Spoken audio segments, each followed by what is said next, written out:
113주년 기념일입니다. 4.19는 우리나라 민주주의의 뿌리입니다. 저는 오늘 아침에 4.19 기념교지를 참배를 했습니다. 사실은 제가 대학교 입학한 이래로는 군대 가 있거나 외국에 가 있거나 감옥에 가 있거나 도망 다니거나 이런 데 빼놓고는 한 번도 참석을 안 했는 게 없었습니다. 실제로 4.19 이후에 우리는 민주화 운동을 끊임없이 해왔습니다. 박정희 대통령 때, 전두환 대통령 때, 군사독재 시절에 군사독재 저항하고 1986년 5.18 민주화 운동을 겪고 87년에는 6월 항쟁으로 드디어 민주화를 이룩했습니다. 근데 그걸로 끝도 아니었습니다. 2016년에는 촛불 시위로 정권을 무너뜨리고 새로운 정권을 교체를 했습니다. 이런 가운데 우리가 민주주의 전통을 이어가는 가운데도 산업화 경제 활동을 열심히 해서 10대 경제 대국이 되고 이제 아주 공식적으로 선진국의 반열에 올라섰습니다. 저는 민주주의가 이렇게 위대하다는 것을 우리나라 역사를 통해서 보게 되는 겁니다. 민주주의는 영원하고 4.19는 한국 민주주의의 뿌리다. 그렇게 생각하는 겁니다. 그런데 요즘 우리나라 경제가 어렵습니다. 1960년대 경제 개발부터 시작한 경제 발전이 지금 최대 위기에 봉착하고 있다는 느낌입니다. 무역 적자가 13개월 동안 이어지고 성장은 정체됐습니다.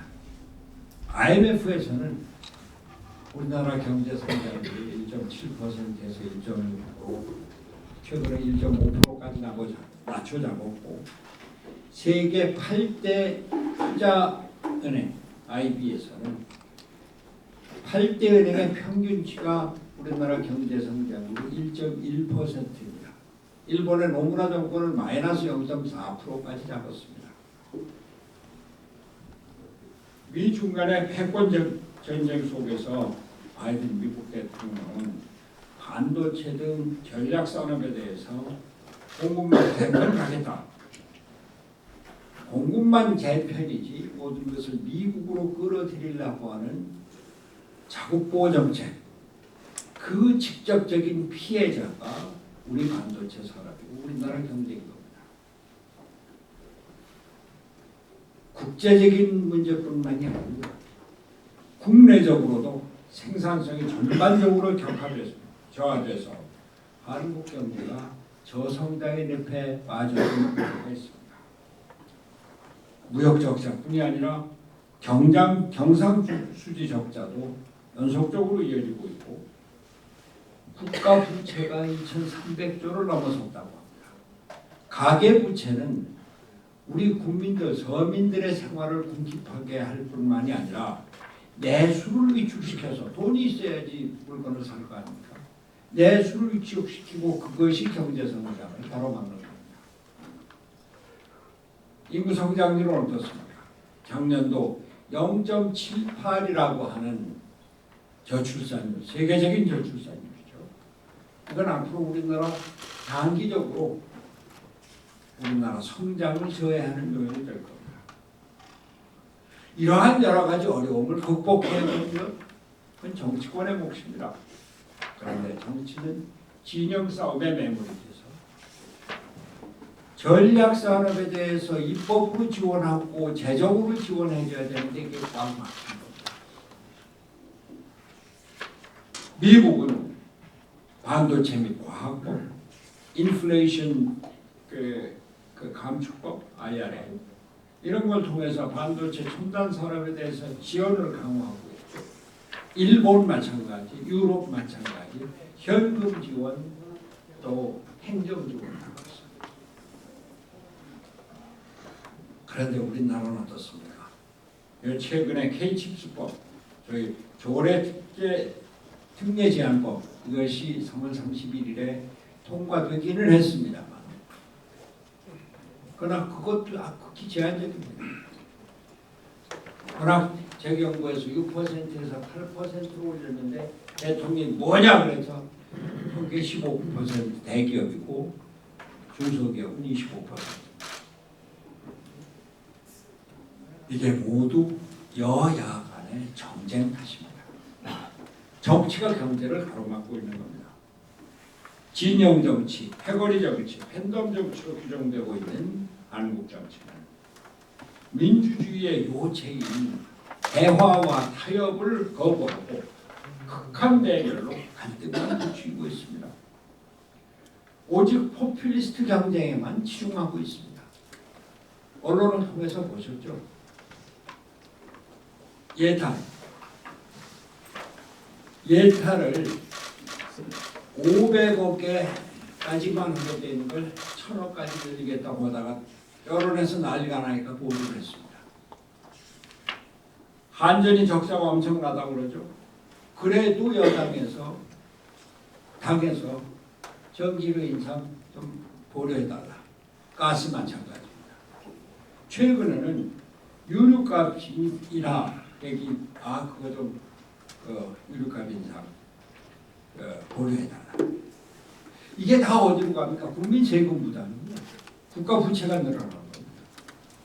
그런데 포퓰리스트 당장 표만 생각하는 정치권에서 이런 모습을 보여주는 거예요. 국회에서 과반수를 차지하고 있는 야당은 다수당의 횡포, 이걸로 양곡관리법을 일방적으로 통과시켰습니다. 그거 통과시키면 대통령이 거부권 행사할지 많이 아는데 거부권 행사를 유도한 겁니다. 최근에 얘기가 되고 있는 간호사법, 도무지 타협의 기미가 보이질 않습니다. 야당 대표는 부정부패 혐의로 기소돼서 재판을 받고 있고, 국회는 당대표 체포 동의안에 대한 방탄국회 역할 방안이라고 국회가 1년 내내 하루도 쉬는 날이 없습니다. 임시국회 열어놓고 국회의원들은 외유 나갑니다. 제가 국회의원을 4번을 했습니다만 정기국회 임시국회가 열리면 그 기간에는 외유 못 나가는 겁니다. 임시국회 열어놓고 다 외유, 여야 할 것 없이. 사정이 있는데 다른 한편 그러면 여당과 대통령, 정부는 어떠냐? 대통령을 비롯한 정부 여당은 야당은 아예 상대도 하지 않고 있습니다. 우리나라같이 정치가 극단으로 분열되어 있는 나라에서 가장 중요한 게 국론 통합입니다. 대통령의 역할도 가장 중요한 게 국론의 통합입니다. 그런데 만나는 것 자체가 없습니다. 대통령은 야당 대표가 사법 리스크가 있으니까 만나기가 곤란하다. 그러면 뭐 오해를 줄 수 있다. 그렇습니다. 그러면 국무총리든지 대통령 비서실장이든지 여당 대표든지 원내대표든지 여당의 지도부, 야당의 대표는 안 만나더라도 야당의 국회의원들이 얼마나 많습니까? 중요한 의사결정을 하는 사람들이 얼마나 많습니까? 만나서 얘기를 하고 만나서 타협을 하고 만나서 길을 찾아야 될 거 아닙니까? 만나야 지금 한일 관계 뭐 매국노다 이렇게 비난하는데 거기에 대해서 해결책을 만들 거 아닙니까? 한미 정보 문제 뭐 나오는데 한미 그 정상회담 소리인데 뭐 얘기를 할 거라고 얘기를 같이 대화를 나눠야 될 거 아닙니까? 전혀 없습니다. 노동개혁을 한다. 또 첨단산업 지원한다. 국정 현안이 얼마나 많습니까? 여야가 근데 대화가 없는 겁니다. 물론 이렇게 여야 간에 갈등 또 분열, 대결 이게 우리나라 현상만은 아닙니다. 잘 아시잖아요. 미국 트럼프 대통령은 대통령 선거 결과를 부정을 했습니다. 그러고선 지지자들이 의사당에 난입했어요. 지금은 형사 입건이 돼서 재판을 받고 있습니다. 기소가 돼서. 미국의 대통령이 형사적으로 기소돼서 재판받는 건 역사상 처음입니다. 이 민주주의의 위기다. 이런 우려가 가지고 있습니다. 따지고 보면 미국도 대통령 제국 양당제 대결 정치입니다. 이게 그대로 나타나는 겁니다. 우리 현대 사회는 과학기술 발전으로 경제가 발전하고 그러면서 사회가 다원화되고 다양한 이익 집단 이해관계가 서로 상충하게 됩니다. 이것을 소화할 수 있는 정치 체제가 필요한 겁니다. 그것이 다원적인 정치 체제입니다. 현대 민주주의가 다원적인 민주주의를 기본 원리로 해야 하는 이유, 이렇게 다양화된 이익 집단, 다원화된 정치 집단, 이런 것을 정치에서 포용을 해야 되기 때문에 다원적 그런 정치 체제가 필요하다. 각기 그런 사람들을, 그런 집단들을 정치 안에 끌어들여야지 양당만 있고 나머지는 나가라 이러면 양당은 끝까지 정권을 쟁취하기 위한 투쟁 밖에 다른 건 할 게 없다 이 얘기입니다. 그게 우리나라 정치고 그게 지금 미국에서도 나타나고 있는 겁니다. 인간이 모두 자유롭게 태어나고 자유롭게 행동해야 한다고 하는 소위 평등한 자유, 누구나 자유를 갖고 있는 평등한 이런 자유, 이것이 민주주의의 기본 원리라는 이러한 인간의 자유를 최대한 용인하고 사회를 조화롭게 통일해서 평화로운 사회를 이룩하고자 하는 것, 그것이 다원적 민주주의의 원칙입니다. 얼마나 이해관계가 많습니까? 얼마나 다른 생각들이 많습니까? 기후변화가 급격히 다가오죠. 환경에 대한 관심이 커지죠. MZ 세대가 일어나죠. 여성에 대한 문제가 커지죠. 이민자들의 문제, 이렇게 다양한 것들을 각기 다양한 의견들을 정치에서 제시하고 거기서 지킬 것, 받아들일 것, 버릴 것, 이런 것을 합의해서 이루어나가는 것, 그것이 다원적인 민주주의, 다원주의적인 민주주의의 기본이다. 다원주의적인 민주주의에서는 권력의 독점을 최대한 배제합니다. 제왕적 권위주의, 또 귀족적인 봉건주의, 이런 것들이 갖는 권력 독점과 과정, 이런 걸 배제하고 전제주의, 전체주의나 권위주의, 소위 공산주의, 전체주의, 또 우리가 봤던 박정희 씨의 전두환 시대의 권위주의, 이런 권위주의의 권력 횡포도 거부하는 것이, 그것이 민주주의의 기본입니다. 이것을 이루기 위한 사회운동, 정치운동이 소위 민주화운동인 겁니다. 우리가 그 민주화운동을 60년 동안 해온 겁니다. 그 민주화운동 속에 단지 정치적인 제도적인 민주뿐만이 아니라 경제적인 민주화도 이룩하고 경제성장 번영도 이룩하고, 그것이 우리나라의 모범적인 역사입니다. 우리나라는 그동안 권위주의 체제하에서도 소수당 야당의 의견을 받아들였습니다. 야당을 통합했습니다. 타협을 했습니다. 노태우 정권 때 여소야대였습니다. 그런데 그때 남북한 공동체 통일방을 만들었죠. 남북기관 합의서 만들었죠. 노태우 대통령이 이용구 통일부 장관시켜서 김대중, 김영삼, 김정필 다 찾아다니면서 합의를 끌어낸 겁니다. 적극적으로 합의를 끌어낸 겁니다. DJ는 어떻습니까? DJ 소수파였죠.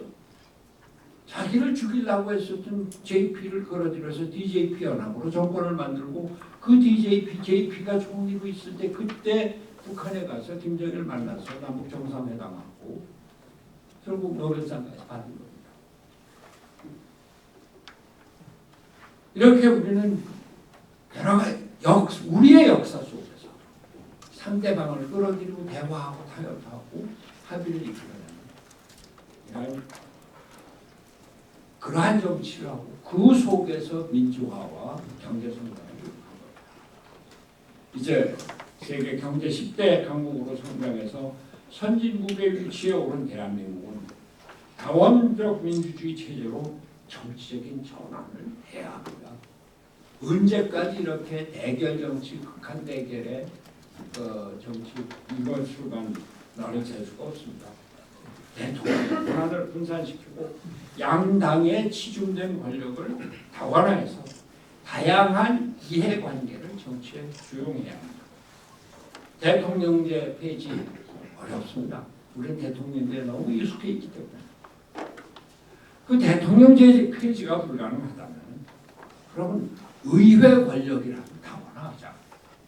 양당제가 아니라 다당제를 통해서 다양한 의견들을 의회에 수렴을 하도록 하자.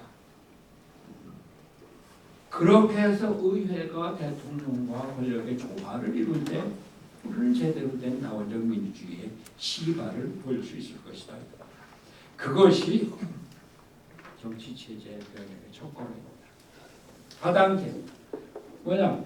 한 일당이 과반수를 차지하지 못하면 제3당, 제4당 또 경우에 따라서는 제2당과 연합을 해서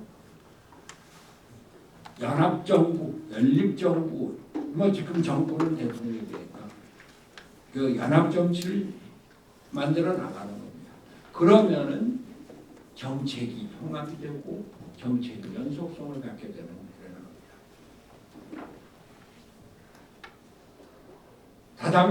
다당제 도입 이것은 헌법 개정 이전이라도 가능합니다. 다당제를 통해서 연합정치의 길을 열고 거대 양당의 극한 대결을 극복해야 합니다. 국회와 정당에 대한 불신 때문에 길거리로 나가고 소셜미디어로 정치적 욕구를 발산하는 대형 무중정치입니다. 여기서부터 벗어나서 또한 대의 정치를 거부하는 팬덤 정치 여기서부터 우리 대중을 구해내야 합니다. 윤석열 대통령이 중대선거구 제안을 하면서 선거구제 개편론이 탄력을 받고 있지만 정당과 정치인의 이해관계 때문에 선거구제 개편 그렇게 쉽지 않아요. 그러나 그럼에도 불구하고 이제는 우리가 정치를 바꿔야 된다. 세상이 바뀌었는데 정치가 바뀌지 않으면 안 된다. 이러한 확고한 의지를 갖고 선거구제 개편에 임한다면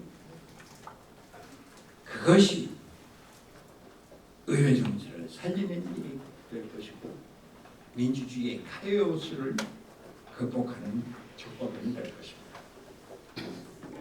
2018년에 제가 여러간 단식을 하면서 연동형 비례대표제 여야 간의 합의를 만들어냈습니다. 선거법을 만드는 과정에서 또 선거가 다가오니까 중동형, 연동형이다. 그 뒤에 비례위생정당을 만들면서 이게 완전히 물복이 됐습니다. 그런 쓰라린 경우를 이제 다시 되풀이해서는 안 됩니다. 4.19를 맞이해서 우리가 민주주의의 위대성이 얼마나 높은 것인지 민주화와 산업화를 동시에 이루는 우리 대한민국이 얼마나 위대한 것인지 이런 것을 다시 생각하면서 우리 대한민국이 10대 경제가 이제 7대, 5대 선진국으로 도약하면서 이제 새로운 문명의 새로운 중심지 여기서 건설한다고 하는 그러한 의식 다시 한번 확인하고 또 민주주의의 위대성을 다시 확인하고 민주주의 정신이 세계에 드높여지기를 간절히 영원합니다. 오늘 최장직 교수님 여러분들께서 너무 잘 아셔서 제가 설명을 드리지 않아도 될 것 같습니다. 저는 이분이 4.19 때는 고3이셨죠. 63세대로 원어대학교에서 선생님을 열심히 하셨습니다. 근데 이분이 시카고 대학교에 가서 정치학 박사를 받아오셨는데 저도 정치학 교수를 잠깐 했습니다. 저는 엉터리 정치학 교수예요. 저는 최장집 교수님 같은 분을 보지를 못했습니다. 지금도 그렇게 공부를 하십니다. 여러분들 이 원고 보셨죠? 예. 제가 이 원고를 받아보고 깜짝 놀랐어요. 연세가 80이 넘으셔요. 열일일이 쓰신 거예요. 각주까지 하시고. 근데 이분 단지 학자가 아니라 우리나라에 대한 깊은 역사의식과 사명감을 갖고 계십니다. 우리 최장집 교수님께서 4.19를 맞이해서 우리나라 민주주의의 현실, 우리나라 민주주의의 위기를 말씀을 하시고 그 대책을 마련하셔서 오늘 강연은 정말 뜻깊은 강연인 것 같습니다.